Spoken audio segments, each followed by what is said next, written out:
What's going on? Starting a little bit early, just because there are some announcements to make before we actually get into the first game, and we'll keep them real short and kind of explain the event. But I told the first two players to be ready in about 5 minutes, or should be good. Voice test. What's going on? There it is. All right, so we're good. How's everybody doing today? We have an interesting little event. Some of the RTK players wanted to play something. So we got a clan civil war going. It's like a clan war, but only one clan is involved. And if I take you on a little journey, boop, we can see what's going on right here. So we have RTK Felix, RTK Charix, RTK Lotus Moon, RTK Anticity, two recent hires. Totally serious. Houseplant, Bob Tresh, and Houseplant again in the 2v2 just because we need another player there. And on the other side, we'll get to what Kantos and Cable is. It's a bunch of silliness. We have Umaiz, Honeynut, Amove Hacker, RTK Ice Power, RTK Alfredino, again, super serious, not a joke at all, Jay Phoenix, and myself in the 2v2 with Skaven and Vampire counts. Should be a lot of fun. There weren't a lot of crazy rules or anything. The only thing is that you didn't want one team using a faction twice, and you can see each faction does largely avoid that. And we can see the game I want to get into now. So why is it called Kantos versus Cable? Well, RTK versus RTK wouldn't be very specific, would it? And I did prepare a little thingamajig for that. So on the little screen blocker we have here, we have Stelios Kantos, he's a side character from American Dad. Specifically one episode where the main character Stan got bullied by a guy named Stelios Kantos. So then when Stan's bullying his son hires this guy to come kick his ass. It's very obscure, but our clan does like memes, and I guess that's the meme. And the other side is the cables, the internet cables that run under the ocean. We have a couple players who are struggling with internet at times, and the cables are talked about a lot, so I guess there's a team for the concept of internet cables. So I'm imagining that Stelios Kantos has to get on a scuba suit and go fight cables. That's what we're doing here. Hey Slime, how's it going?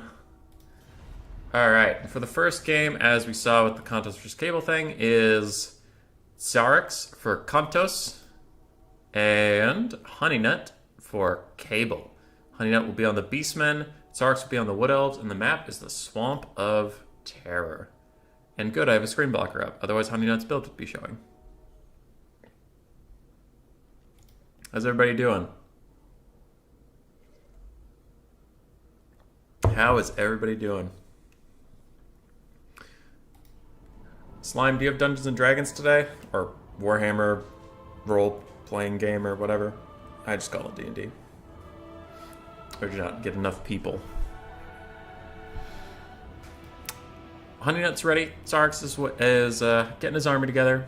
While we wait, I'll just quick plug my own crap for a second. We have a Capture the Flag tournament tomorrow. It's 2v2. One of you takes just a Lord and 2 units, and if that Lord dies, you lose the game. So you keep him safe. And then there's a tournament of the 13th, the big, important one, where if you win, you get into playoffs, and if you win playoffs, you get $100.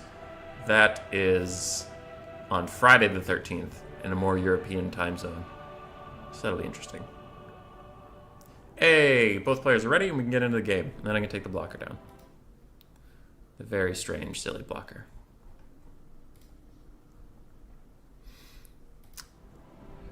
Swamp of Terror, I don't know why this map isn't in more competitive lineups. We'll have to see when we get in, but I remember playing on it a few times and not thinking it was too bad. Came with the Grom the Paunch DLC. Prostegma. Dial. Hammond, on one of the previous videos where you commented that, and there was a whole thread of people responding with Age of Empires to... Age of Mythology. Peasants. I kind of wanted to just put in something obscure like the Hydra noise, where it's just this snake hissing in your ear for no reason. But I didn't know how to get that into a YouTube comment, but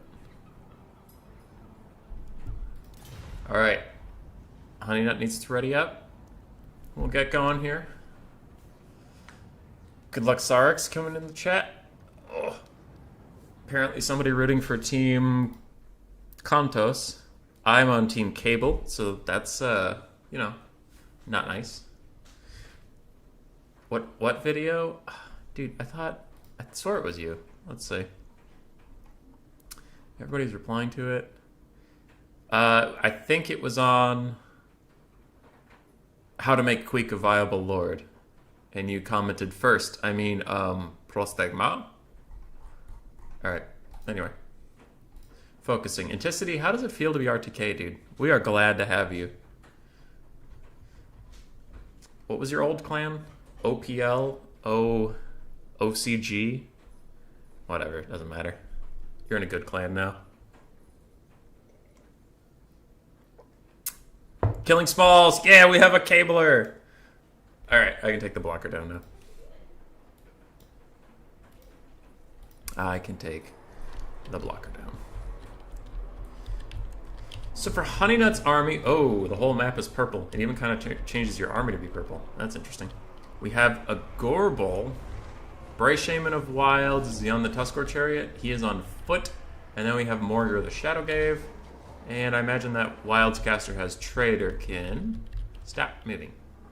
Yep, he only has Traderkin. It's a really good spell right now. Even with, it got buffed with the patch, and then it's also bugged because it's an AoE spell. Then there's the Eye of Morsleep for a little bit of magic damage, armor piercing, and a snare that the Beastmen otherwise lack. We have a decent line of Ungor Raiders, Gore Herds with shields in the front line, so not elite, not like best Gore elite, but as far as chaff goes, pretty high quality chaff for the Beastmen. And in the back we have Ungor Spears ready to die, and I think I mentioned them, but 2 regular Centaurs. And for Sarx on the Wood Elves, Deepwood Scouts, Wild Riders. Looks like 3 units of Wild Riders. Is that one the ROR? No. No Wild Hunters of Kurnos. Those are a very common pick if you're going to take Wild Riders at all. We have 2 Deepwood Scouts and 1 Waywatcher, the ROR Hawkeyes of Drakira. Durthu himself in the front line, along with 5 Dryads and 1 unit of War Dancers. So some elite infantry killing power here, but I do like this little tech piece from Sarx. The point of taking the Hawkeyes is they have a leadership debuff on their missile attack. You can see the little symbol right there. So if you shoot any of the Beastmen who are famously cowards, they're going to take a lot of leadership debuffs all at the same time. One from being shot, one from taking a crap load of damage because they're Waywatchers, and then also from the little debuff. I'm getting some messages. Okay. Alright. They were important to this tournament, so I am glad I checked. Cygar's throwing in on top of the Dryads. He will definitely want to target the War Dancers. Okay, good. No questions. He will want to target the War Dancers whenever he can see them, or the Wild Riders. The Dryads are just chaff in this case. When you see Honey Nut very quickly shifts his focus onto the War Dancers. First one misses, but that's not Honey Nut's fault. That's the Eye of Morsleep's fault. Durthu, we didn't talk about his spells. He has a Manticore Summon and a Flock of Doom, 2 very cost-effective spells. The Waywatchers and both Deepwood Scouts are hidden. They have stock. So Honey Nut cannot see them, but I imagine he suspects they are there. The Wild Riders take a beautiful shot right away. I believe that was 7 models killed, actually. Yeah, he has 16 kills, but he also had Dryad, so it's hard to tell. Certainly getting some good value on the advance, but now the Hawkeyes of Drakira are within range. It looks like they do have Fire at Will on, so they're firing into Gore Herds with shields. Their ammunition is super precious, so I think Fire at Will should probably be turned off and just targeted on the targets you need. Otherwise, you're going to run out of ammo quite quickly. The purple hue of the map makes the basic archers have these weird blue neon arrows. It looks kind of cool, kind of like lasers. They are firing in, doing some good damage to the Dryads. Doesn't matter too much to Honey Nut if the Dryads live or die. I think he's going to want to focus on these War Dancers with those archers because they are unshielded and 15 armor. Will mean they go down quite quickly. Waywatchers are making very short work of this middle Ungor Raider, though. And the front lines have clashed. Gore Herds are taking a lot of damage on the advance, but mostly because there's either War Dancers or Durthu supporting the front line. We can see here a Terror Route already coming in. Even Gores, better than Ungors, still Beastmen. And they are running. Morgar the Shadowgave does throw in a quick Chaos Spawn to tie down Durthu, but the Dryads and the War Dancers are running straight past that situation. And Honey Nut's archers will soon be shut down. Dreads are taking good damage, but their leadership is proving to be quite the asset. These spears need to be pulled up and protect these raiders, and the raiders need to fall back. Honey Nut needs to be a little more mobile with this force. Now, where have the Centaurs gotten involved? Where did they go? They countercharged? They just dead? Ah, they countercharged somewhere and died, probably to the Wild Riders. Wild Riders are better cav than they are. I have more sleeps falling back a little bit. Doesn't want to be in all this arrow fire. And the Summon Manticore of the Wood Elves is fighting Morgur and soon to disintegrate. Gorbel is trying to get on top of Durthu. I think he'll win that fight damage trade-wise, but Durthu has twice as much health as him, so we'll see how long that goes in Gorbel's favor. And Durthu is no slouch either. Some of the Beastmen are rallying on the backfield. That Centaur's second breaking is probably going to take it right off the map. I hate when my units do that. Now the Spearman reserves are being pulled up, and these Unger Raiders need to fall back. There's some other Spearman reserves standing near Durthu. They're going to surround him with their nice little anti-large poke. He's a very, very tanky tree with 48 melee defense and 110 armor. I don't think that will matter too much to him. And oh, I think that was a massive amount of friendly fire from those Deepwood scouts that just did all that damage. That's pretty tragic. Oh, but that was right on the money. And all of a sudden, Gorbel takes a crap load of damage, and he is going to break pretty soon. As another volley comes in, not nearly as many hit him that time, but he's still quite low. I think the Wood Elves are in a pretty nice spot as this is going. Gorbel's super low and going to break. Morgur's at half health. The Eye of More Sleep has had to fall back and fight melee for a long time, and now there's another Manticore summon. I think the Wood Elves are extremely advantaged here. I believe both Chaos Spawn summons have been used. I believe, because I think that's the second unit. If not, then maybe there's a summon in the background, but it's the uncontrollable one that happens if your unit gets low enough. Not ideal for Honey Nut here. It looks like a Traderkin did come down somewhere. I'm trying to figure out where it was. It is on top of the Wild Riders. Not a bad cast. Wild Riders are decently expensive units you gotta take out. And Gorbel does die to the Manticore and Durthu slapping him.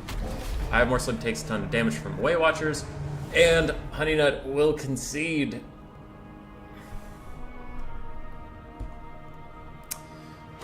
Lots of force and water. Let's go Cable. There's a lot of Cable people here. What is this screensaver? Feels good. I consider myself more of a mercenary for hire. Okay, Achilles and Adelmo are just fighting in the chat, and they're both RTK members if I am reading your YouTube profiles correctly. So I think it's lovingly. If it's not lovingly, stop it. But I think it's lovingly. I think. So for the Wood Elves, Durthu got good value. The Frontline got good value for being chaff. War Dancers weren't dead yet, and they were getting good value. I think the Race of the Frozen Heart almost paid for themselves. Wild Riders struggled a little bit, but there was still one healthy unit there. And Way Watchers Deepwood Scouts did pretty fine. They had plenty of ammo left to go. For the Beastmen, Morgur and his casters struggled a bit. Gorbel almost got 1,000 value, which is pretty good for him. The Goreherd Frontline struggled really hard against Durthu's rush. Archers struggled. The Eye of More Sleep started off well, and then he got stuck into melee, which is not ideal for him. And I have been kicked from the game. Sad days. Alright. Let's take you over to the scoreboards and see what the heck's happening here. Boom, boom. So we have Honey Nut on the Beastmen and Zarks on the Wood Elves. Someone marked the win for me already. So Kantos is up 1-0.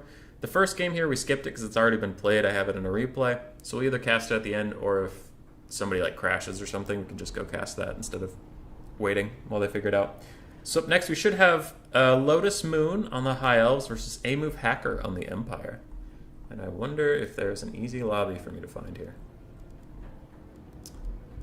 No. Nope, nope, nope. Alright, swig of water. Time to message some people. A-Move's usually in the RTK chat. You got a game up. But Kantos is up 1-0. For anybody joining a little late and has no idea what the hell Kantos or Cable is, it's a minor character from American Dad versus Underwater Cables, because RTK Civil War is hard to cast without arbitrary teams.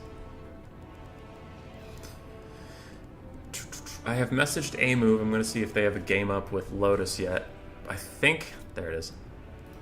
I need spectator slots, but I did find it. Cable Hacker versus Kontos Moon. I click spectate. Okay, there's no password on this. Okay, that's weird. What's the map? That's a good question. The map is Schwarzhofen. They found it. Roll Reversal Kitty, I'm gonna guess, is a move. And Just an Average Roach is Lotus? No. What? Oh, people, stop changing your names. It's so confusing. It's so confusing. Are you a move? I hope you are. If you're not, this is going to be weird. Okay. So this is a move. Then somebody else joined and left. I think we might need a password instead of having an open lobby. Well, hopefully Lotus can join. Let's see if we're still friends. Lotus Moon. Oh, if he hides offline, it's going to be hard to find him because I have so many friends because of this game. The only way you can find people is if you're already friends with them.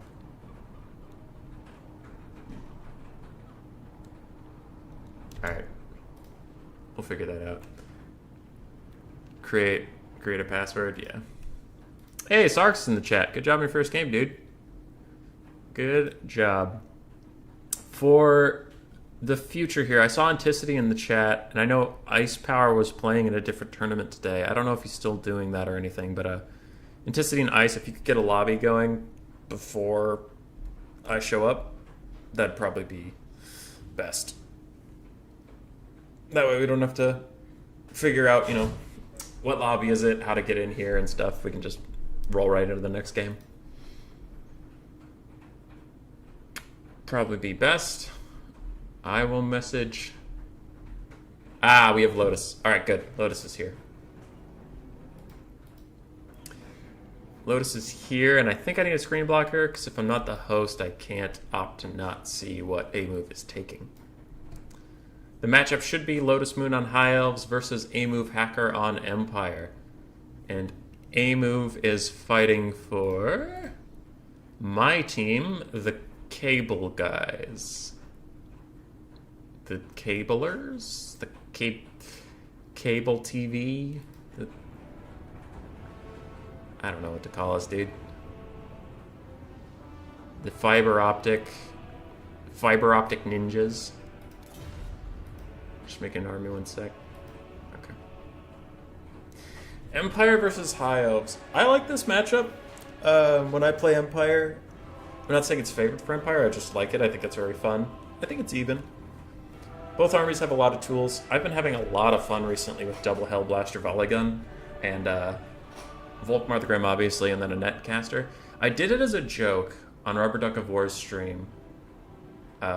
He was doing kind of a King of the Hill, and King of the Hills are pseudo-serious, so I played my best, but I had a joke build of 2 Hellblasters, and then it actually performed really well against Biblington, and I decided to try it out elsewhere, and I think I was practicing with Houseplant a bit, and it still performed quite well, so I do start to take double Hellblasters more seriously now versus High Elves. Other than that, you really want basic archers or crossbowmen, because High Elves are either going to be shielded and you don't want to shoot them, or rangers / archers that your basic archers could take out. There's not a lot for Huntsmen to shoot, honestly. If Huntsmen shoot at like cavalry, the anti-large is nice, but you don't have any armor piercing, so you might want to take handguns for that. But in the build I'm talking about, I have double Hellblaster, so it's fine.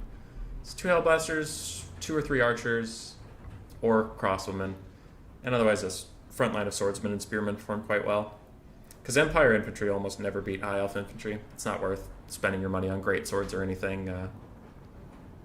Because rangers perform super well against anything except for great swords, and if you have great swords, the High Elves are just going to fall back and kite you with archers and kill your elite front lines. It's just not worth it. in my opinion. Ice Power joining the chat. Greetings, Contas noobs and cable friends. How'd your tournament go, dude? Well, yeah, your play in the tournament. I caught the start of it, and then I had to walk the dog before this event and make the beautiful start screen / blocker. The start screen's actually, since we're chilling, and so start screen was actually from Bannerlord, Mountain Blade, Bannerlord. I need to get back and play that game, but it was the only thing I could find that had a castle getting sieged that wasn't like copyrighted. And I just put a bunch of Skaven all over it. And we are into game, it looks like, so I will take the blocker down. Schwarzhafen's a pretty balanced map, medium-sized, not a ton of hills or anything. So you get to see some pretty standard builds. Ice Power lost. Turns out Swords of Chaos aren't good against Great Weapon spam. No, I don't think anybody thinks the Swords of Chaos are very good, dude. They're kind of a terrible unit. Well, I'm sorry you lost. Was it against Dark Phoenix? He's a pretty good player. I think whenever I play him, it's usually... I think our record is 3-4 in his favor. Like, he wins... Out of our 4 games, he's won 3 of them, so it's pretty good. Sarx, I think it's a 52-48 matchup for Empire, but I like this matchup as the High Elves. All right, 52-48 is pretty much even. That's about as even as it's gonna get. You want to go back to Bannerlord 2? It's a good game. It is a good game. I played Warband a ton, and I think I just really liked the map of Warband more.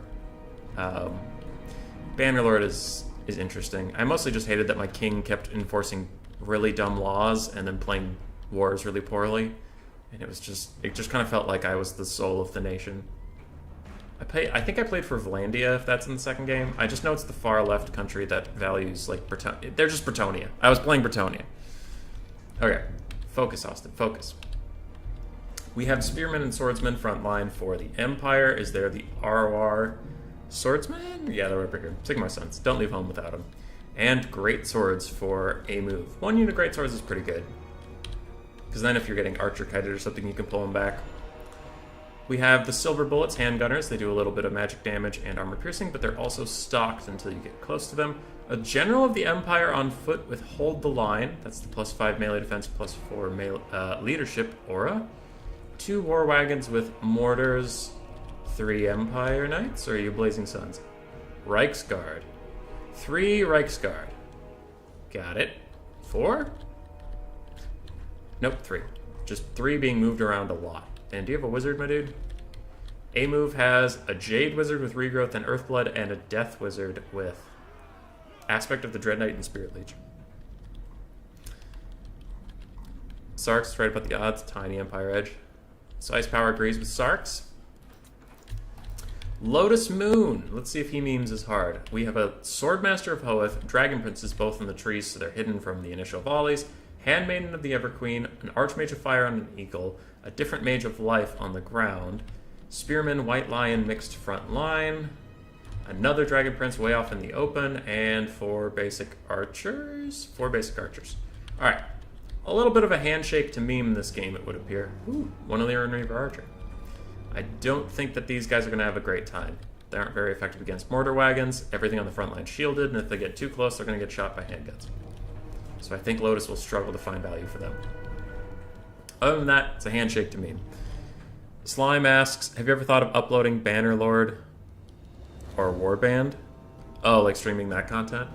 I could. I know Italian Spartacus went down that road after he stopped streaming Warhammer. The problem for me is that I play it very slowly. I just kind of build my little shops and I wait for all my income to come in, and I collect my taxes, listen to podcasts and documentaries, so I'm not a particularly interesting individual to listen to for those games. It's just enjoying my life in my fake medieval world. But, focusing on the game, High Elves are skirmishing in a little bit, and the Handmaid of the Everqueen is trying to snipe out one of these war wagons with mortars. Meanwhile, the Illyrian Reavers are running into the problems we mentioned, that they can't really get on top of any good targets, so instead they're just going to blow their ammo on Swordsman. It looks like Lotus Moon is content with the situation for the meantime. Poking around with his Fire Mage, seeing if he can get any good burning heads, fireballs, anything like that. And he is fulfilling the attacking role with these Illyrian Reaver archers. Silver bullets start to fire off into the mage, but Lotus is definitely dodging, and Eagles are kind of hard to hit anyway. Eagles and Phoenixes are two of the hardest mounts to hit in this game. This Handmaid of the Everqueen is going to run away from the Sigmar Sons, letting him get a little close there, but she's on a horse, she doesn't care. We have a fireball coming in. I wonder... It's coming in a little high. Is it going to come down the line on these swordsmen? It is. That is a beautiful cast from Lotus Moon right there. 42 kills on her already. And he countercharges with the Illyrian Reaver archers. I wouldn't have suspected either of those. I wouldn't have thought you used your Winds of Magic on a basic swordsman unit, and I wouldn't have thought you'd charge with Skirmish Cav, but Lotus Moon is doing unexpected things. My nick is reading as Charix. Got it. Got it. I was reading it like Tsar. Okay. Moving on, Handmaiden of the Everqueen has used about a fourth of her ammo already, and Sigmar Sons are now falling back. It's a little awkward because their backs are presented, meaning that the Illyrian Reaver archer fire can actually do good work. But I think as soon as they saw Dragon Princes and Swordmasters sitting in the trees, they decided to not take that fight.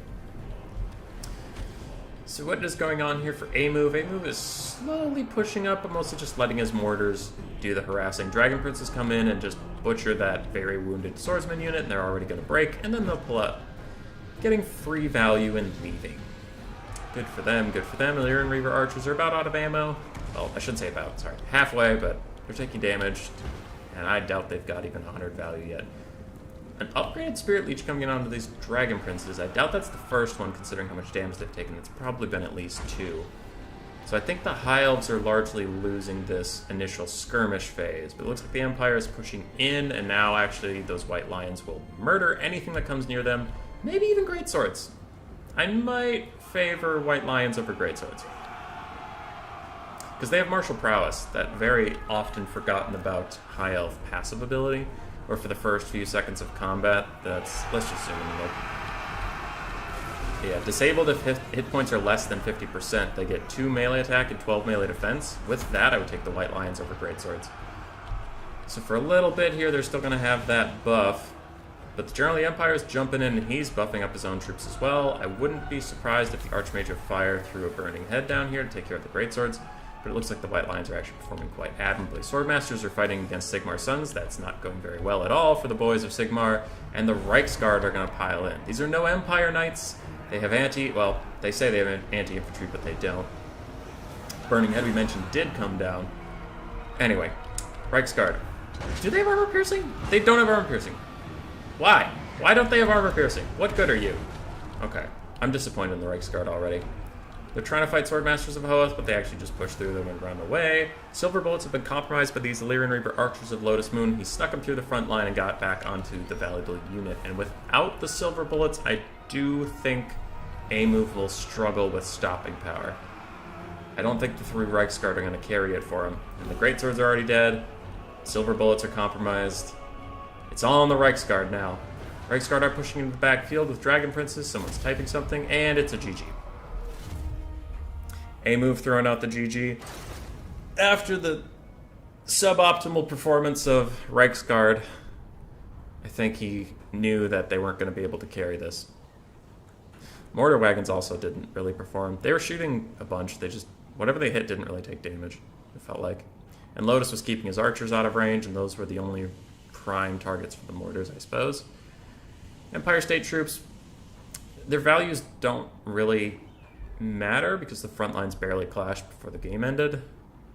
Generally, Empire didn't do great. Yeah, a lot of the Empire force struggled.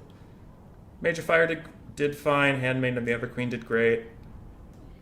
White Lions did okay. I mean, that one was still full health, so it did fine. Swordmasters were doing really well and very healthy still. I think they were trading up against those Reiksguard is where that value came from.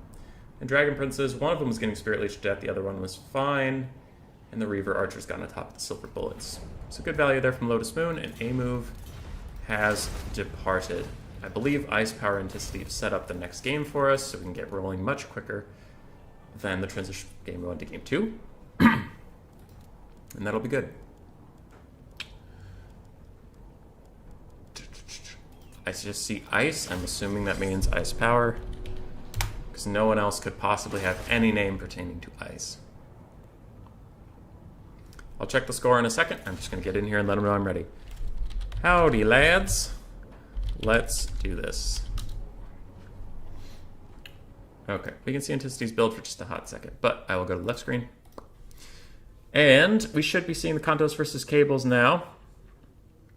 We see Kantos is up 2-0 against Cable, and I'm on Team Cable, and that makes me sad. We did skip a game. For anybody who doesn't know what's going on with that, it's a replay. We can watch it whenever, so if there's a stall, we can go back and watch that. But it has already been done, and we'll have Anticity here fighting for Kantos versus Ice Power Total War on Cable. Dark Elves versus Vampire Coast. Both these players' best factions, so hopefully we'll get a good game out of it. Yandi R saying, when does the Civil War begin? The first game was RTK versus RTK, but this is another game of just random mercenaries for some reason. Anticity's clan tag is revealing he might not actually be RTK. Alright. A fellow Witcher in chat. Alright. Hammond, you're throwing out too many references at once. I can't keep up. Witchers, Fire Nations, Age of Mythology. It's a lot. Anticity's bringing double Mourngulls. That's interesting. So Anticity's line is mostly formed. We'll wait for Ice Power to make his. We have 2 Scurvy Dogs on the far flanks, 2 Mourngulls on the inner flanks, 4 Bombers as his secondary line. Ooh, is that a third Mourngull? A third Mourngull in the front line.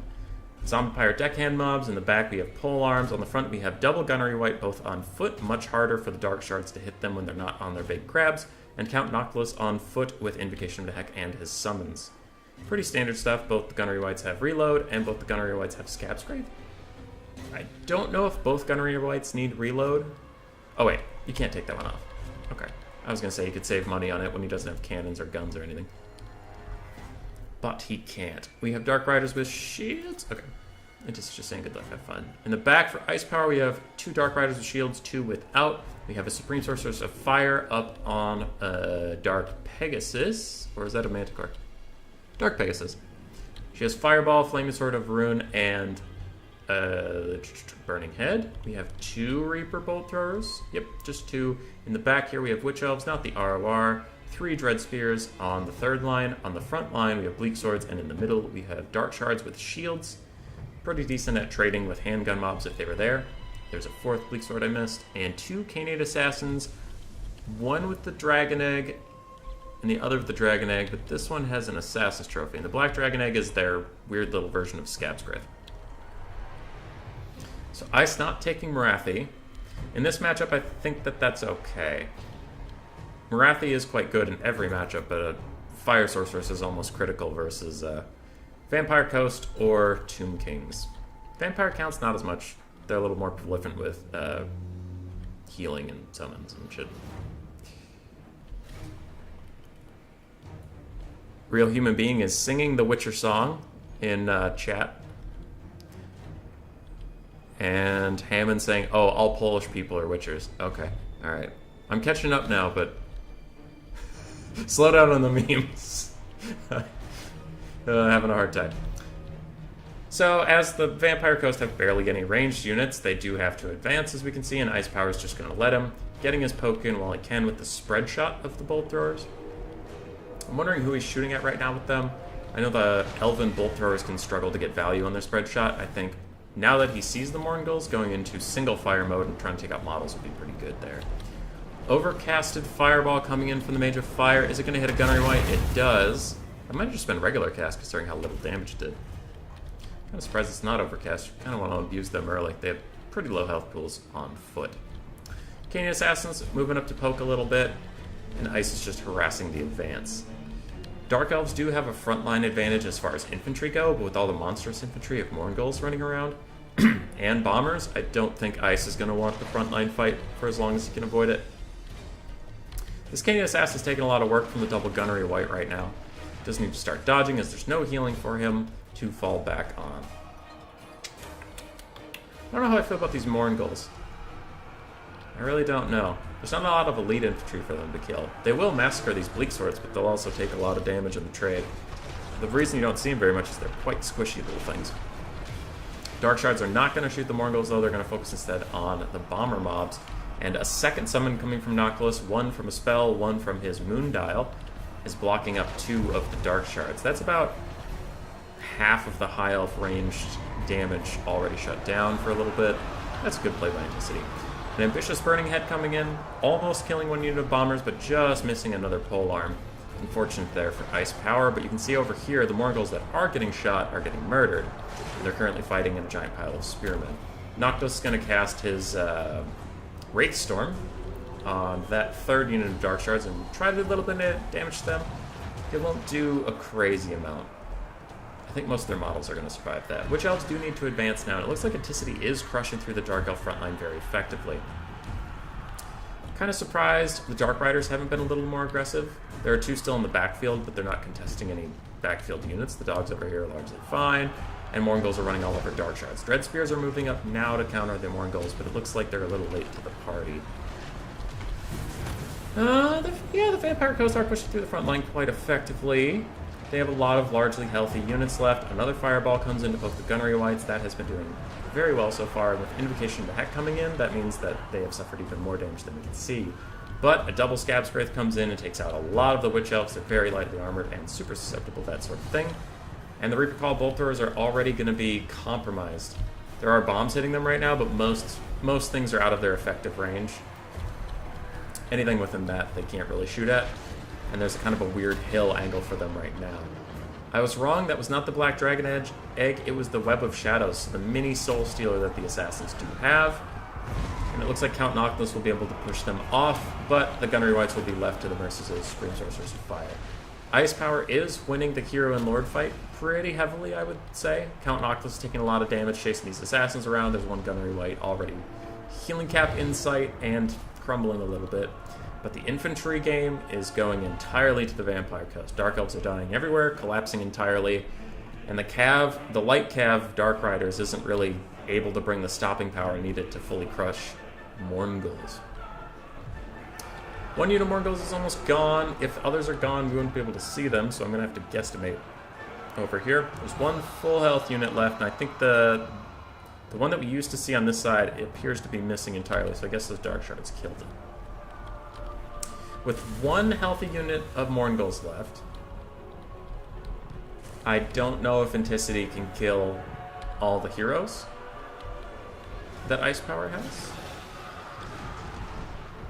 So I think Ice Power might be able to just win this through Hero Hammer, if he keeps all of these units fairly healthy and kites effectively. Though Noctilus has a lot of healing, this Gunnery White's getting heal capped, and the Canadian Assassins are down to half health apiece, and they got nothing. Nothing left. So we will see. These Reaper Call Bolt Throwers are trying to run from the dogs, and that is a losing race for them. Dogs are very, very, very fast.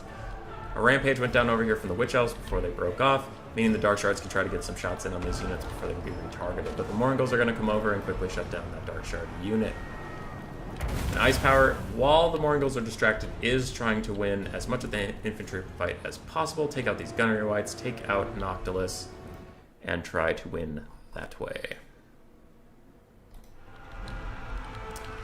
Alright, just had to check a quick message, make sure nothing was going wrong with the stream of the game, but it was not. The double Canadian Assassins are both fighting Count Noctilus, and with an Assassin's Trophy, he is not a very good combatant at all. He only has 2136 for stats, and anti-large will not help you against 2 assassins on foot.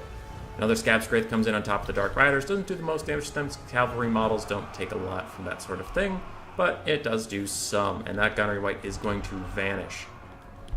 Ice is down on the balance of power, but again, like I said, with only Mourngulls, I don't think he can take out all the heroes. So Ice really has to push his advantage right now, and I don't agree with these Canadian Assassins running away. I think they have to keep going in that fight with Noctilus. Even though it hurts, it is better than the alternative, because you can't kite Mourngulls. They will catch you. They are very fast, and so are the dogs. Does he have any more Web of Shadows? I think that's only a one-time cast. So he can't blob up in the end and try to win that way. Some Dark Riders are going to flank this Gunnery Wight, and an excellent charge from that Supreme Sorceress. Huh. You don't think of them as having very good stats, but apparently when you're cycle charging, they do. Noctilus's healing cap is within sight, and the Canaan Assassins are both poking in on him. That is decent. I do still think they should be in melee, but we'll see. Supreme Sorceress of Fire overcasts a fireball straight down at him, doing a lot of damage. I believe she's going to follow up with another charge, but she gets the really dumb animation where you completely miss even though the target was standing still. Now with Noctilus coming in, she definitely doesn't want to fight him. That halberd will mess up her Dark Pegasus, and she picks instead to go for the feeble little man with a gun.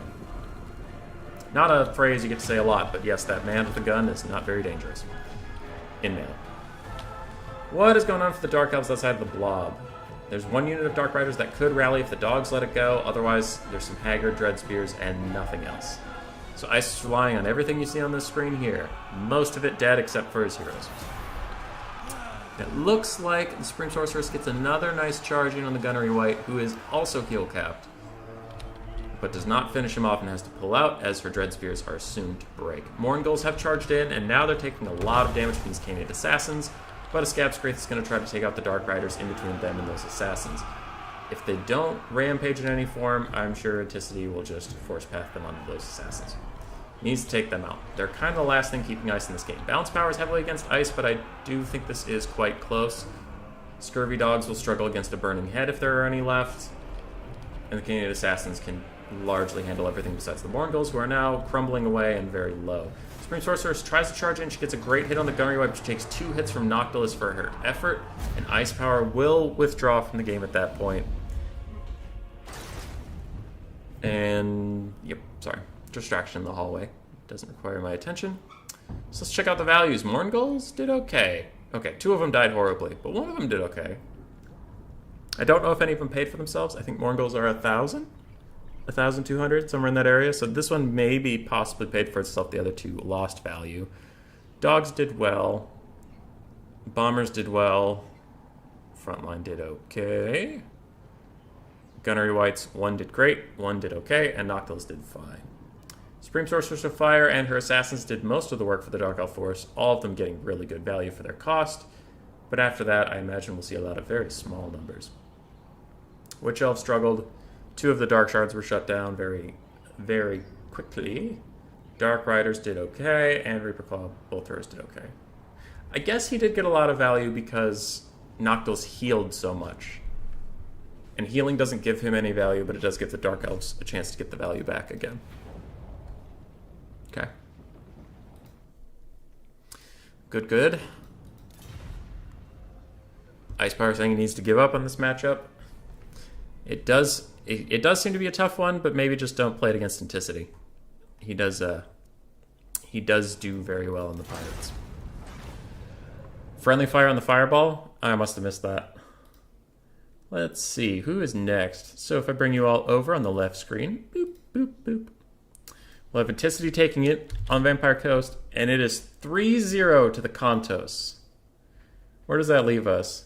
2v2 is worth 2. So the only way my team Cable can win is if we win everything from this point. Sounds good. Sounds good. Easy peasy lemon squeezy. Alright, let's see if Houseplant and Alfredino have a lobby for us. Tournament, Matt, Game Time, Juice. Hello. Okay. I'll message Houseplant and see.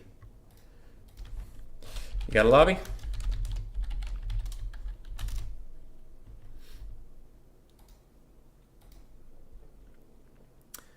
So Kontos is up 3-0 in a best of 7. That's it's not ideal. It's not ideal for our team. I accepted an invitation. Great. I hope Alfredino wins this, and then Jay and I win, and at least it'll be 3-3. Then we can see what the replay holds for us. Oh, shit. I forget that if you accept an invite, it automatically makes you a member of the game, not a spectator.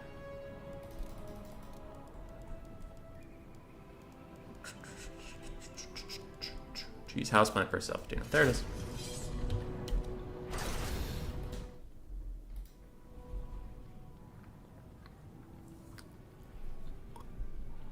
Ice also lost a match versus a VM dude with that matchup.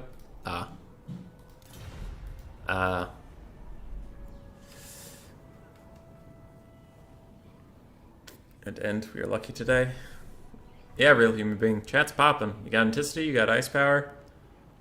You got some real pros here. You got me. I'm good at one faction. It looks like we'll be waiting on Alfredino. Second place player in the World Cup. Ice Power saying losing versus the weakest faction is oof. Nah, dude. Nah, you didn't lose to dwarves. Frickin' dwarves. Jokes aside, Vampire Coasts, Dark Elves, Norska are all probably in need of a couple buffs. Probably.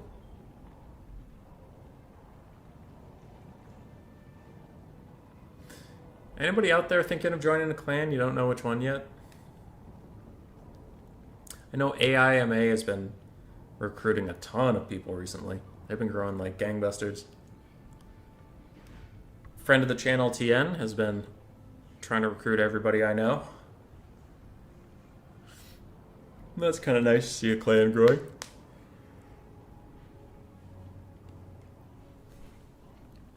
Oh yeah, real human being. I forget that you don't even have this game. Yet you're a super active member of the community, which is interesting.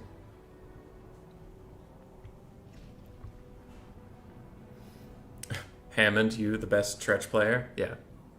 Yeah, we have Hammond. Best Tretch in the West.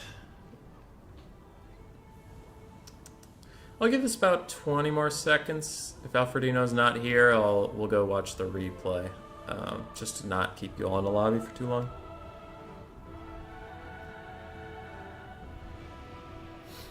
But we'll wait.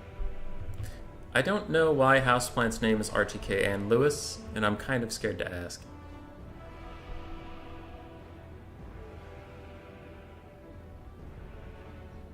I'm just that baller rat, man.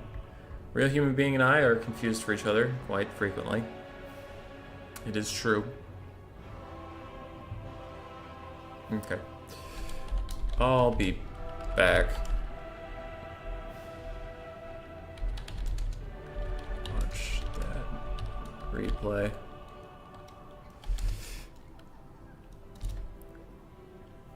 Okay.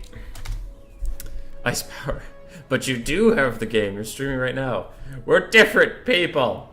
We're different people. I'm not real human being. I'm human boy. Yes, yes. Hammond is the only Tretch player, so it really doesn't mean much. Alright, I'll give Houseplant like... Oh, I got a message in Discord. Is it important? Okay. I'm also getting told by Jay Phoenix that I should cast the replay first. So we'll do Felix and Umai's Re.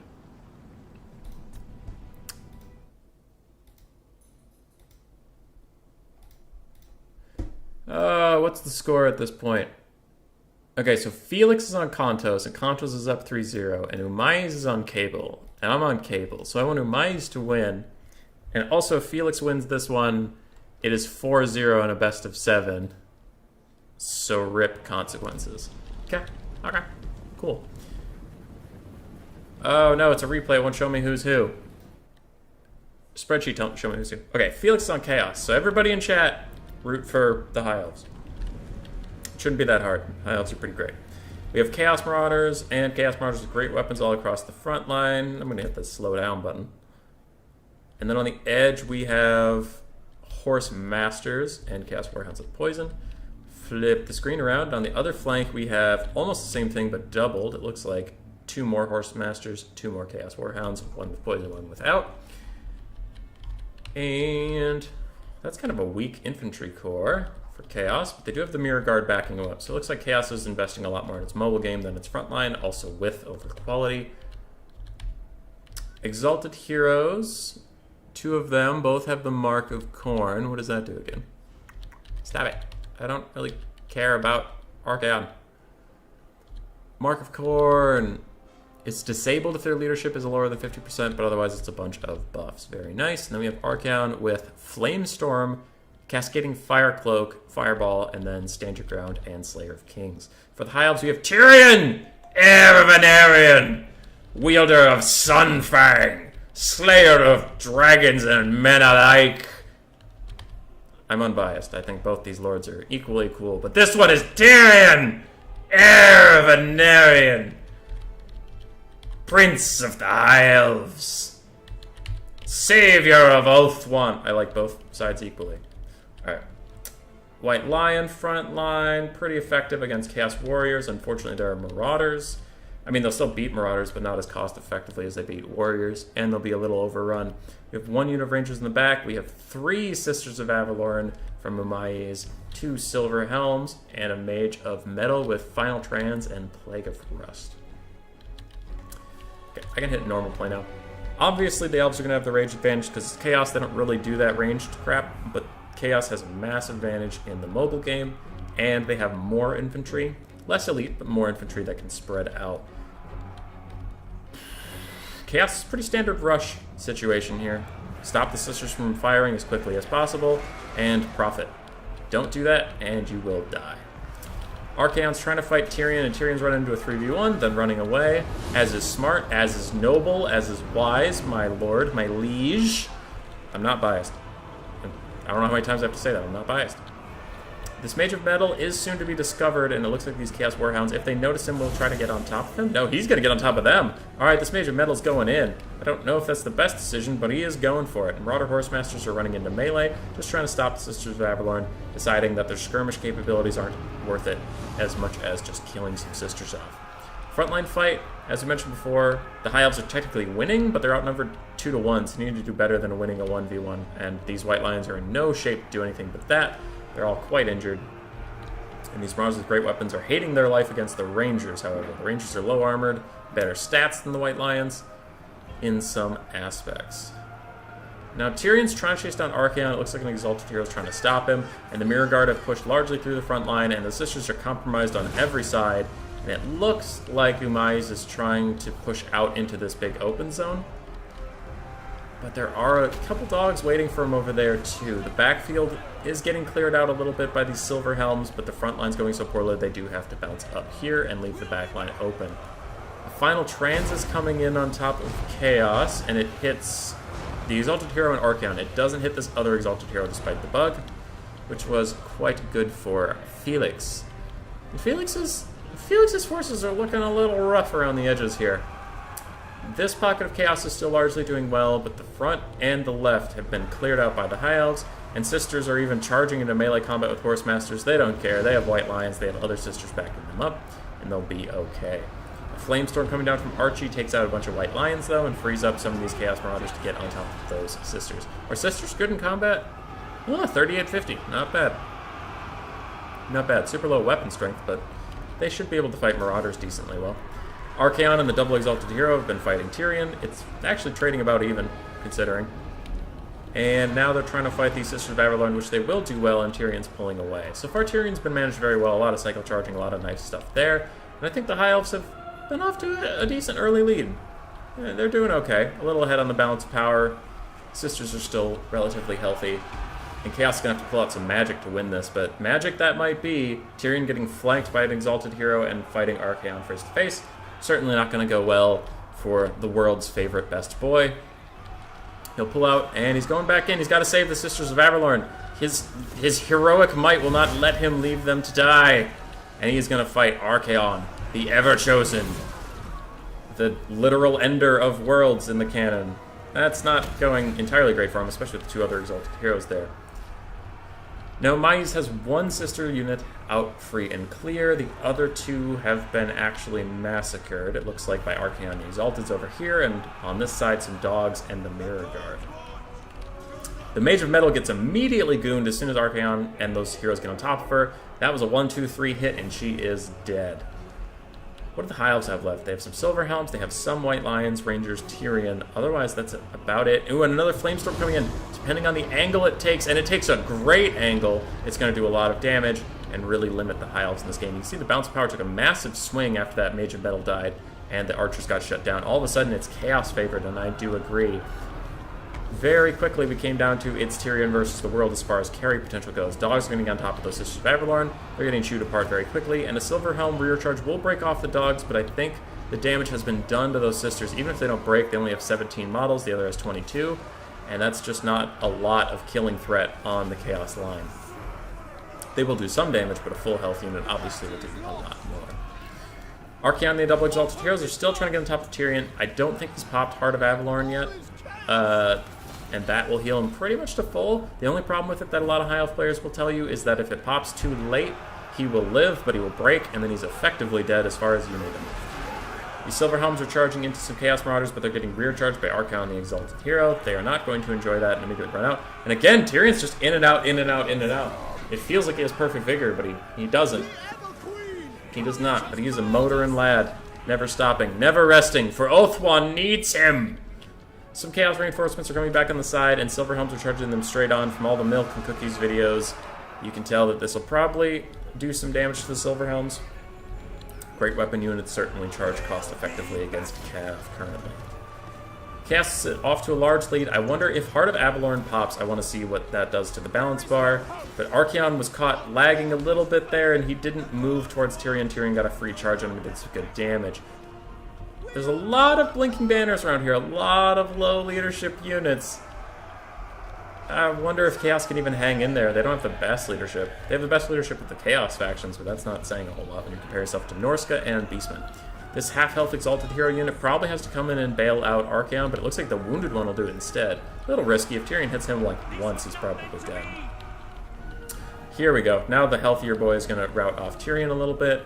Just keep him outside of this fight. Silver Helms and Rangers are fighting. I wouldn't hate if... Oh, he doesn't have Star of Avalon. He didn't bring it. Heart of Avalon, sorry. Okay, that's why he's being so timid. I was going to say I wouldn't hate if he took the fight with Tyrion before Army Losses sets in and get that healing back, but he didn't bring the item. So that's all the health he has. That's why he's so scared. Without that, the Hiles are doomed. I could say that for sure. I was playing this whole thing like he had that healing in the back pocket. If he doesn't, he is screwed. You can see Army Losses is about to kick in as Tyrion takes that hit. These units are going to break very quickly, and that will probably be the game. Wow, kind of surprised it hasn't hit yet. Still thinks that these White Lions can carry this. I can assure you they will not. Foe Seeker coming in. Alright, Archaon just slaps Tyrion down, and with that, we do get Army Losses. GG, well played. GG, well played. 1,700 value on Tyrion is pretty good, considering he didn't get a heal of any kind. Rangers paid for themselves. White Lions, some paid for themselves, others did not. Sisters struggled a little bit, and Silver Helms did excellently. Archaon did amazing work. 2,700 value is really good. Exalted Heroes each did also incredible work. The Frontline largely paid for itself, which is fine. Rogers' Great Weapons did okay. Mirror Guards struggled a little bit. Horse Masters really struggled to get their value in this game. And Dogs did well. Contendes enjoying... What? What? Oh, wow. Chat popped off while I was in that game. There's a lot to read there. I'll go back and check out an Alfredino. See if... then I'll read chat once I'm in here. But as for the score, it is 4-0 in a best of 7, and for you math majors out there, that means Cable still has a chance!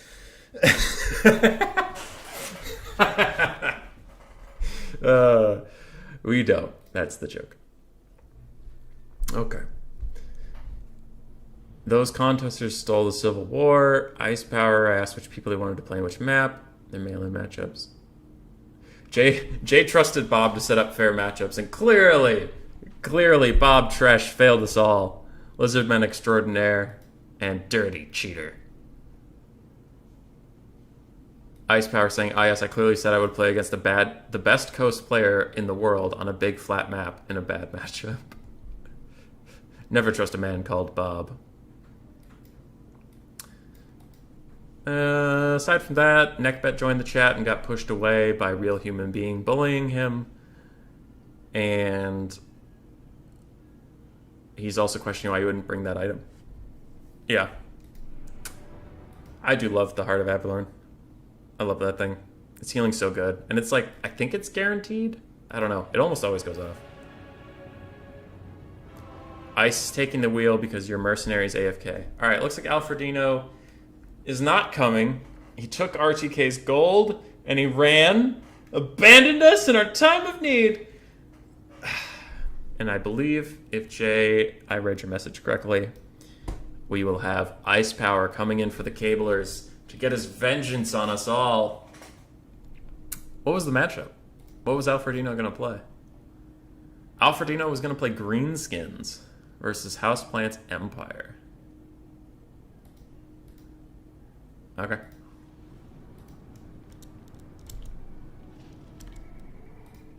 Okay. Well, then let's get Ice in here. Go away, message. We are playing the 2v2 now. Okay. What's up?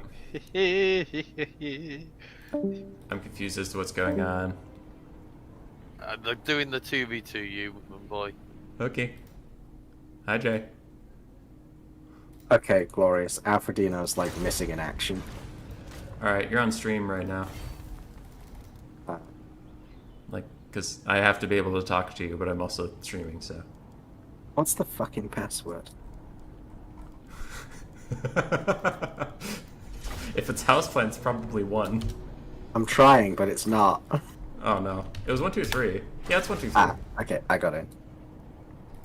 Alright, Jay. We're doing Skaven Vampire counts versus Lizardman Beastmen. What's the plan? Also, I'm going to be discussing what our build is out loud, obviously, so I'm going to take the screen blocker down, chat. Okay. I'm gonna take Izzy. Okay. Who are you taking as your lord? Probably Belseer. Good plan. I'm Could you take 2 chieftains and I'll use my chalice on them? Sure. I'm going to take Howling Warpgale in case of Bob's infamous Pterodons. He does love Pterodons. Good. Okay. 2 chieftains on Bonebreakers. Yep, and that's what I'll heal. I'll have 1 with Guardian, 1 without. And the one I'm without gonna has a take- shield. Can you take all up? Let's take 5 zombies, right? Yeah. Could you take a warp lightning cannon? Ickets? Yeah. Yeah, Ickets. Okay. I'm gonna take a Rattling Gun and 2 Jezzails. And we just have 1 Giselle. Rattling Gun and 1 Jezzail. Yeah. I won't take the ROR because we're gonna get compromised so quickly that they'll reveal where it is. Yeah. Do you need clan rats or do you have the front line pretty covered? I have... How much money do you have? I have 2,700 left. Could you get some rat ogres? Sure, we need some poison wind, right? Yeah. I can take 2 poison wind and 2 rat ogres, and then I'm out of money. How much money? So you literally have no money left. I have 87 bucks. Could you drop the art? Okay, instead of the Giselles, could we just get 2 normal rattling guns? 2 normal rattling guns? Okay. Yeah. And then you want 2 slaves? Yeah, sure. Oh, this is awkward. I have 12 money. Get rid of that. I get 94 money. Oh wait, shit, I should probably take a look. Vargolf? We have a lot of anti-large here. I'll still take a Vargolf. Okay.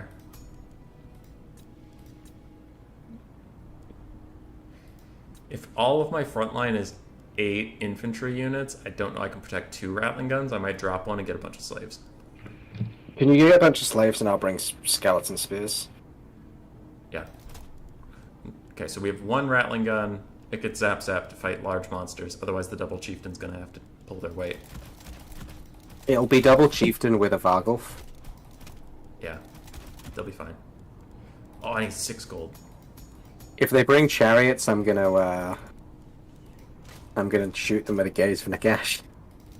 Okay. That's decent. Yeah, I've got 8 infantry now. Yeah. Real human beings say take Queek. I would if we were fighting good players, but I really don't want to style on these shitters. Oh, stretch. Oh, stretch. At least the cables maybe can win through the power of friendship. Unlike these bullies. The power of math is against us, but we have friendship. We can at least win the friendship competition. Yeah. Something the bullies will never have. Alright, pulling back the curtain a little bit, I did know who won the replay. So I was like, man, I don't want to cast this in the middle of the stream now that I know it's the winning point. I hope Alfredino is here, but then he wasn't. I'm like, guess I'm going to cast it. We'll know it's 4-0 right now. I remember watching it live and thinking, it's okay. He has Tyrion. Heart of Avalon will proc. Right? And then it slowly dawned on me he was being so cautious because he didn't have it, and I was like, oh no. I was like, get in there! Proc Heart of Avalon before army losses, please! Yeah, and then I slowly didn't have it, and the looming dread of, oh god. Poor guy. That was funny. That was a good game, though. So when I found out Bob's mercenaries, it was at 1 AM. I woke up to a message from Bob saying, so I have Lotus Moon and Anticity, and I'm like, oh god. Well, we'll get Ice Power and Alfredino. That's raising the stakes. Well, we got Ice Power. Yeah. XMT always shows up for us.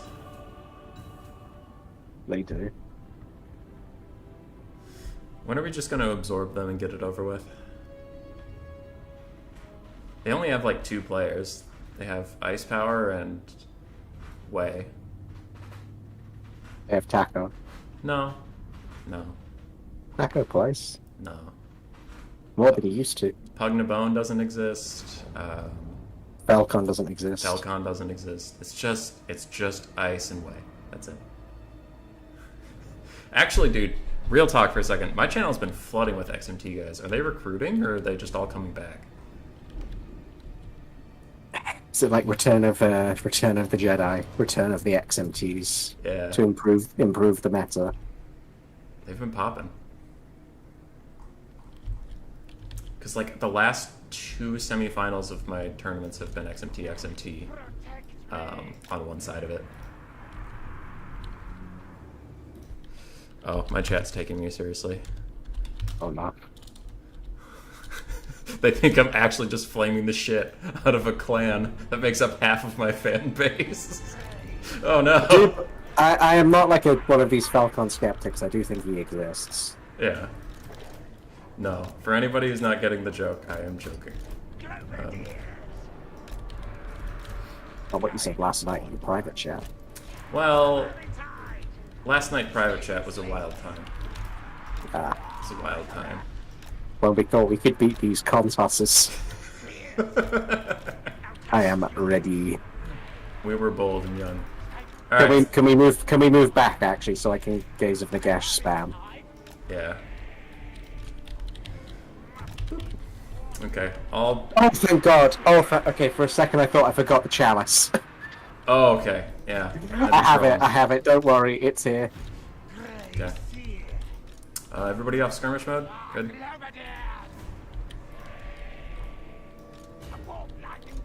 Rat ogres do need to be inside the formation. That is a little key. How many dudes do they have? We outnumber them. We win, boys. It's over. I think that means they're ready. I'm just making a buttload of control groups. Give me a second here. Okay. Stelio Cantos. Who is Lewis? His sidekick. GL don't have fun. Poo-poo heads. Fucking got him. You got him. What's that? Oh, it's a skin coracle. I'm moving up slightly to obey the attacking rule, and I'm going to look behind us. Yep. I will also move up slightly. Is there anything behind us? No. Well... No pterodons. It might be stalking, but it's definitely not pterodons. Nothing that we know of. That always makes me feel so safe. Their lord is Crocodile. Oh, we might be in trouble.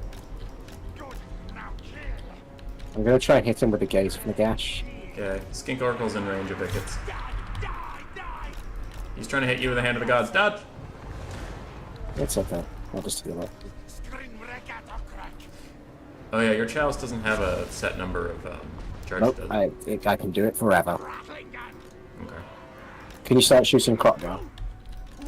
I'll show you who's ever in range to obey attacking rules. Okay, shoot the Oracle. I'll let him fire one shot on Croc Arcs. They're already charging. I don't want to cancel their charge. There we go. Oh my god, shoot the Oracle. Working on it. What did you do to it? I shot it with gaze from the gash. Good lord.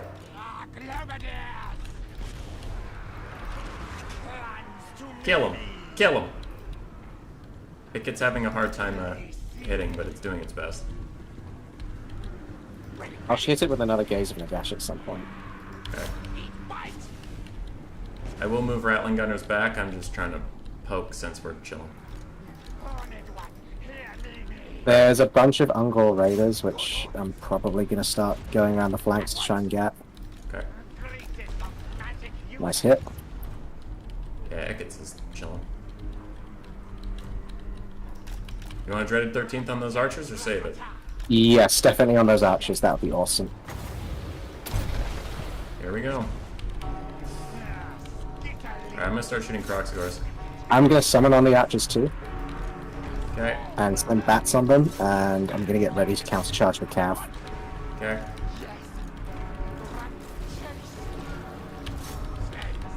Rattling Guns are teeing off on one Croxagor. Poison Wind's starting to take care of others. Storm Vermin are being kited. Get ready to countercharge Croxagors. Here they go. Go, my chieftains, go! Go, my rat ogres, go! Push up. I think we're doing well. Don't jinx it. I know there's nothing you can do about it, but the static was back for a moment. It's gone now, but just FYI. Okay. I'll be careful. Don't do that There's thing you have no got control so of. much stuff behind us. Oh, stalkers? Everyone move to the back. Yeah. Move your Rattling Guns forward. Yup. Must have been hiding in trees. Chieftains, come back. Icket's Zap's pretty fucked. Not much we can do about that. How are your chieftains? Do they need heals? No, they are perfectly healthy. They're going for the Tuskors. I'm gonna go engage with Nagash, the chieftain. Or the shaman. Okay, I was like, what? Don't do that. Rattling Guns have been compromised. Poison Wind's pulling through the front line. Where is that fucking shaman? He's over by the Rat Ogres and Tuskors, where your Vargold is. I'm gonna summon a 13th over by this Croxgar and Croxagors. Nuke them down. Do some damage here. Alright. Flock of Doom coming in. That's not great. Hey, Rattling Guns are alive. Run. Yeah. Could you get ready to use them on stuff? Sure. Where's his lead? Done. How are the chieftains? One is half. I'm gonna heal one. Okay. Rattlings are teeing off into Crockgar. Stormburn with halberds are fighting. Crocscores are killing them. Okay, run away because the Skink Oracle is murdering one. And Izzy's gonna go fight the other with the skink thing. Okay.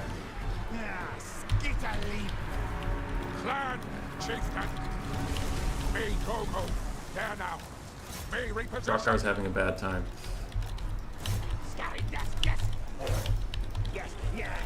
Okay. Poison Wind have been secured. Good. They don't have a lot to throw at because we're winning too much.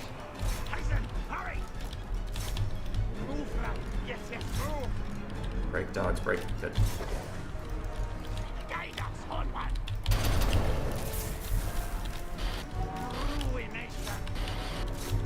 There's a bunch of skinks coming behind. Yeah, I have rat ogres and my grace here on them. Pulling back with Izzy, pulling back with Blood Knights. Vargolf can keep going to kill the skink chief. Ow. One of my chieftains got a little fucked up, but they killed Krokkar.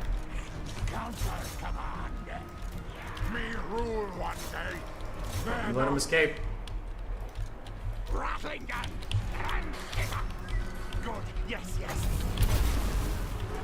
He's throwing a Howling Warp Girl for the leadership debuff.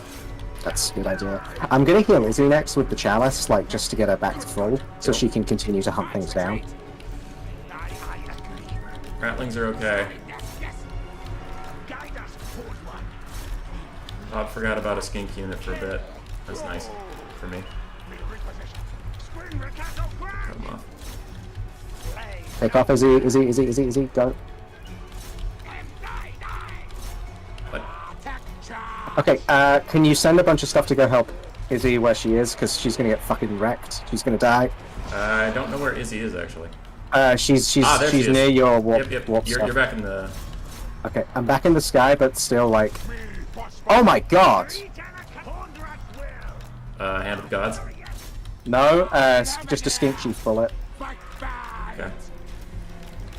We're still probably... There's a Doom Bull near your doodles. Oh, I see. You have another... How long till the next dreaded 13th? I used both. You've used both of them? They killed Krokkar and some archers and some croc scores. Okay, that's okay. Yeah. They're pretty good if I say so myself. Could you try and kill the Skink Oracle with those rattling guns? It's like... Just move them forward so I can fight this Doom Bull. Okay. I'm pulling up. There's dogs behind us. Blood Knight's going to intercept. Okay. Double chieftain running at Tuskors at the moment.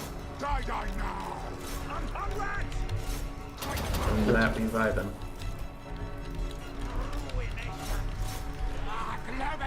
Right, Ratlings, shoot that please. Rat ogres, stop those crossbows right now.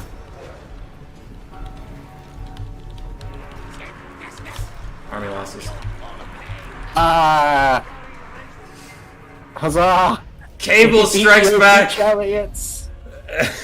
Cable will not go silently into the night. The cables will not surrender gently. Oh god. Skaven and VC kinds of like a disgusting 2v2 combo. They're good. Yeah. Alright, yeah. That was tough. That was really tough. I didn't think we would win, especially after Izzy died.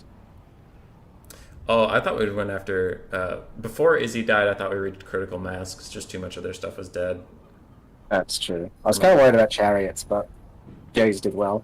Yeah, Double Chieftain was also doing quite well against chariots. I will see if Alfredina's around, and if not, then we'll just call it there, I guess. I'm just going over the values, so nothing big. Nice. Izzy got 2,400. Both the Blood Knights did very well for Jay, and the Vargolf did well. Jay's Frontline died, but that's what Frontlines do. My Chieftains did okay. My damage was much more on the ranged assets, which all did quite well for themselves. For the Beastmen, Doombull did okay. Caster did great. Some Flock of Dooms definitely helping out there. Archers really struggled because Jay and I shut them down so effectively. Tuskor Chariots did well considering that they're so cheap that they paid for themselves, and Dogs struggled. For Bob Tresh, we have Krokkar and the Skink Oracle doing well, but I don't think either paid for themselves. Maybe Krokkar did, the Skink Chief did. Skink Oracle definitely didn't. Croc Scores, Feral Cold Ones struggled a little bit, and Camilla Skinks did fine.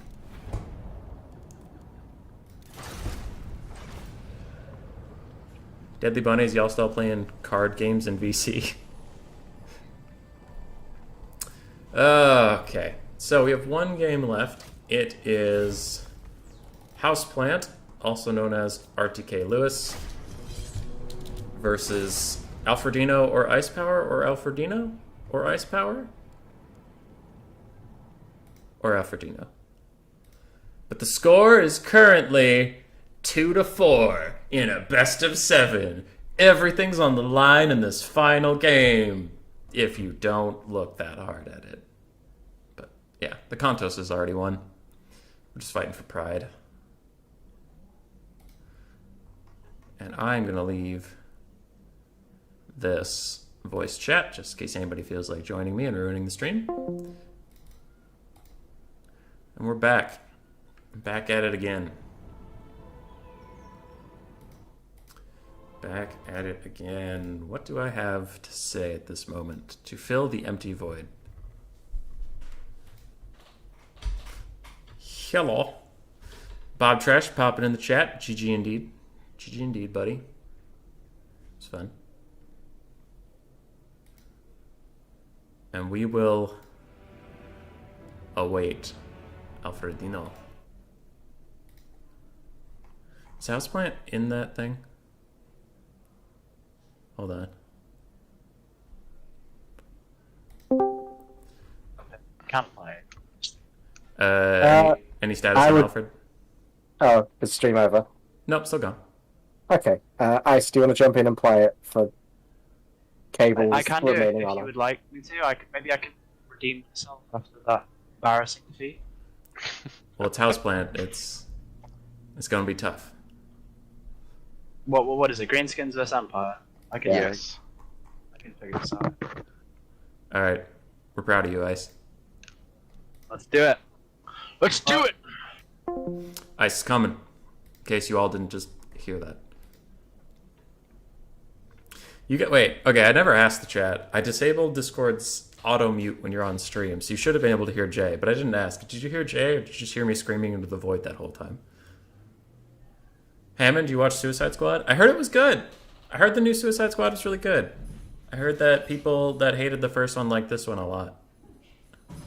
And I didn't hate the first one. I don't think it was a good movie, but it wasn't a bad experience. Like, it was fun. It was just really dumb. But I have not seen the new one yet. I hope to, but I also don't care about spoilers. Skaven, yes, yes. Skaven strong, mighty? Of course, dude. Of course. Of course we were going to win. And we have a screen blocker up. It looks like Houseplant is already ready with their build. And Ice just joined, just picked greenskins. Let's give him a second. Let's give him a second. One Mississippi. All right, time to just harass him. No. Human Boy Screams into the Void is a good video idea. Neckbet, that's literally every video I've ever made. Did anybody here watch the Queek, How to Make Queek Better video? I liked that one. That one turned out really,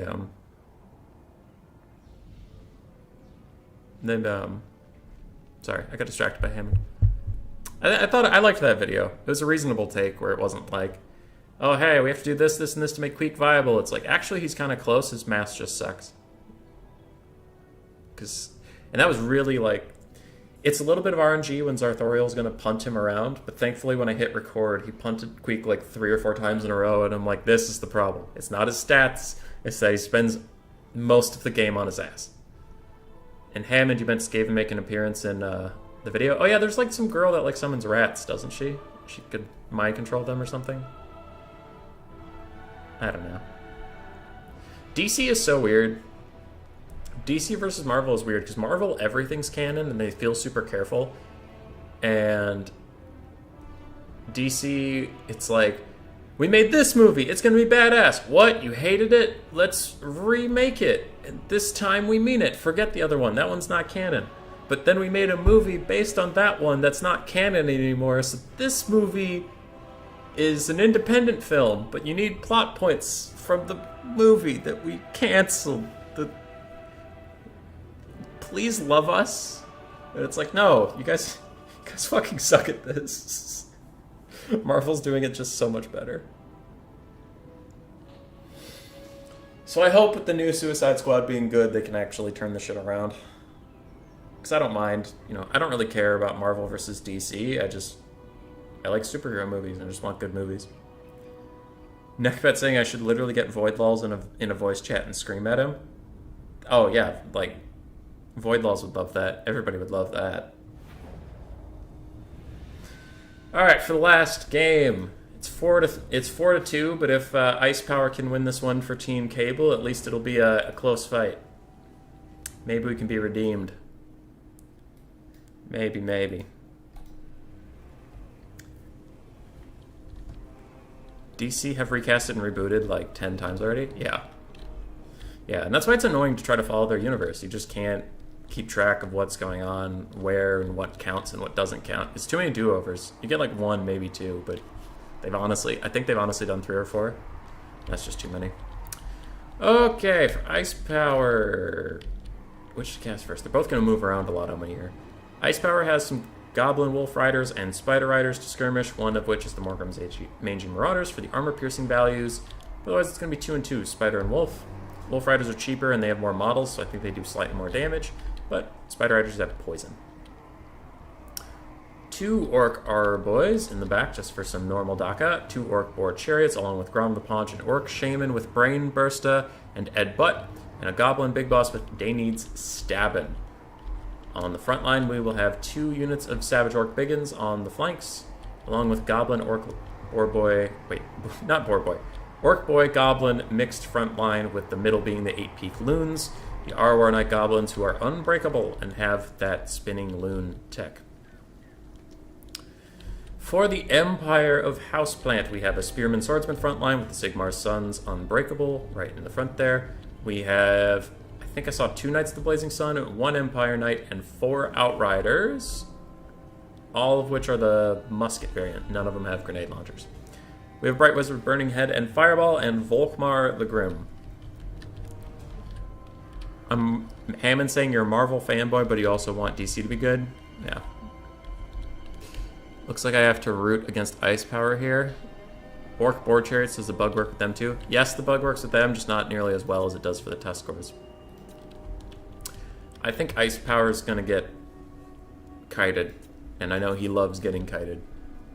Big fan of it. A lot of the Empire army can't run away, though. Just these Outriders. So he'll get to fight something for a bit. And Lewis.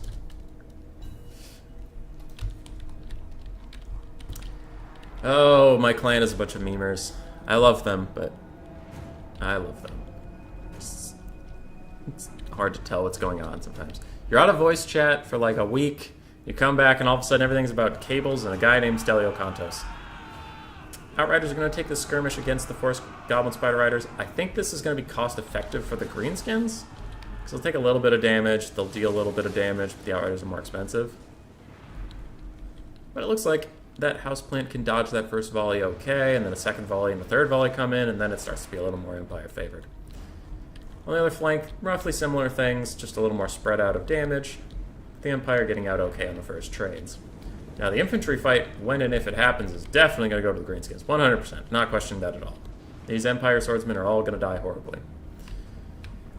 But it's only a matter of how long can they hold. Outriders are still trading pretty well against these Spider Riders and Wolf Riders.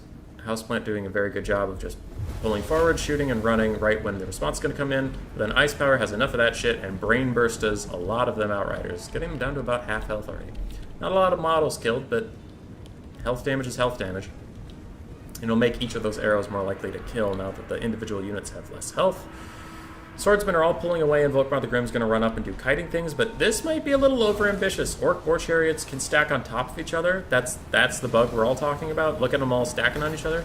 And now so many of them can swing at Volkmar at the same time. Volkmar is trying to pull out of there. Maybe those chariots can pin him in with their mass, and it looks like Day Needs Stabbin' will be coming in soon from this little goblin big boss. Meanwhile, the boars are still riding dirty through all of this, and other than that, Greenskins are finally getting their frontline fight they wanted. They are doing well, and another good brain burster coming in pushing off those Outriders. And we can see Volkmar is suffering the fate I kind of predicted for him once all those boar chariots got on top of him. He's down to half health already, and he needs to run. I think these Empire Knights need to pull up, and wherever the Knights of Blazing Sun are, they need to get a little more involved. They need to bail out this bad situation. Spinning Loons is coming down. They are going to kill a lot of Sigmar's sons, and then pull away from a Burning Head. Very nice play by Ice Power there. And the Loons and Burning Head will keep going, and somehow miss his boys. Alright, so Ice Power did very, very little, if any, friendly fire there, with two kind of wild abilities. That is quite nice for him. And he hits a Swordsman on the flank. That was what he was aiming for the whole time. He started here just to style on us all. Definitely 100% what he was aiming for. Cough. These Knights of Blazing Sun have gotten on top of Orc Aura Boys like they wanted to, but now there are Savage Orc Biggins right next to them, and that is going to be terrible for the Knights if they don't get out of there and quick. Orc Shaman cast Headbutt somewhere I didn't see, but I am sure it is quite good, as Grom the Paunch is on top of Volkmar, and Volkmar is not enjoying that once more. The front line has gone to the Greenskins entirely, and the Empire has fallen back to do some kiting, but it looks like Volkmar might be a little trapped up by the Goblin Big Boss, but he will pull away.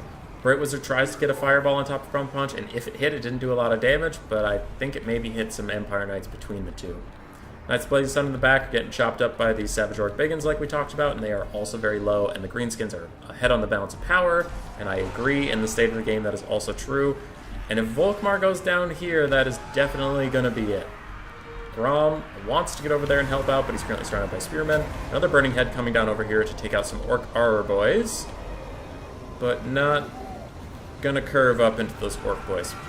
The Orc Chariots are all over Volkmar the Grim. His healing cap's already in sight, and he is very low on health. Knights of Blazing Sun will be pulled in to get him out of trouble, and they'll do decently well at zoning. They kill some Spider Riders. They'll do some good damage to the Orc Boar Chariots, but with Grom and all these Orc Boys piling in, they'll be okay.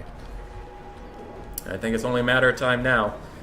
In the back, some Goblin Wolf Riders have gotten into melee combat with the Outriders, which is not where the Outriders want to be, and they are trying to get away. But every moment that they're running, they're a directional fire unit, so the Goblin 360 Riders can shoot them while they can't shoot back. Grom the Paunch and the Orc Boar Chariots all outrun Volkmar, so they can easily stay on top of him and keep clubbing him to death. And we will see that he will fall soon, and if he falls, I imagine army losses will kick in. Maybe even before then, as his health is so low.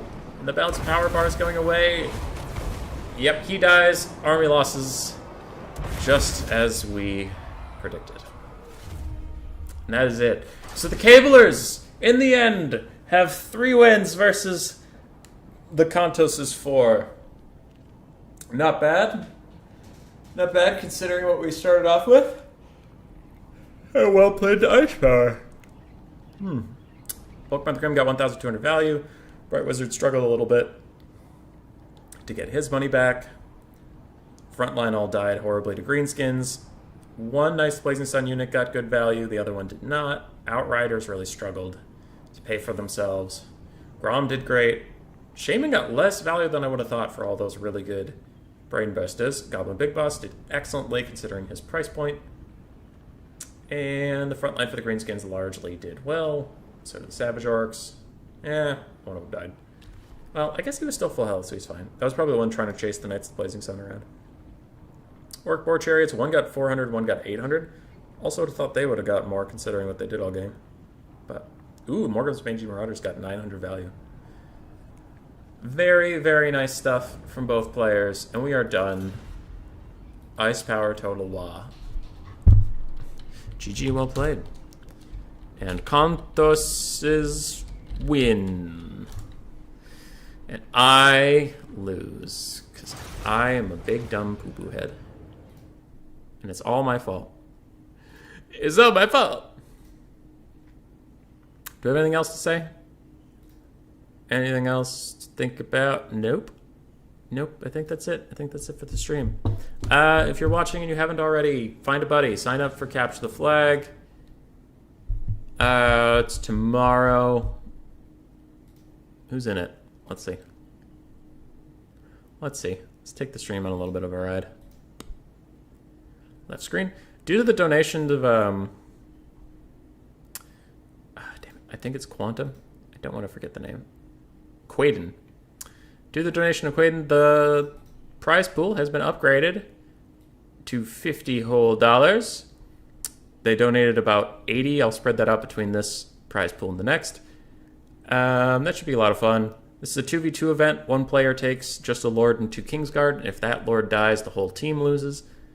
Should be fun. Should be fun. We have 4 signed up right now. Dr. Jellyfish, Rusky Players, XMT Way, and I believe Pugna Bones with him, and then TN and Reginator. That should be fun. I just posted it on my Discord, but I do have this little thing. It's called Buy Me a Coffee. If anybody wants to support, you don't have to at all. Do whatever you want with your life. It's fine.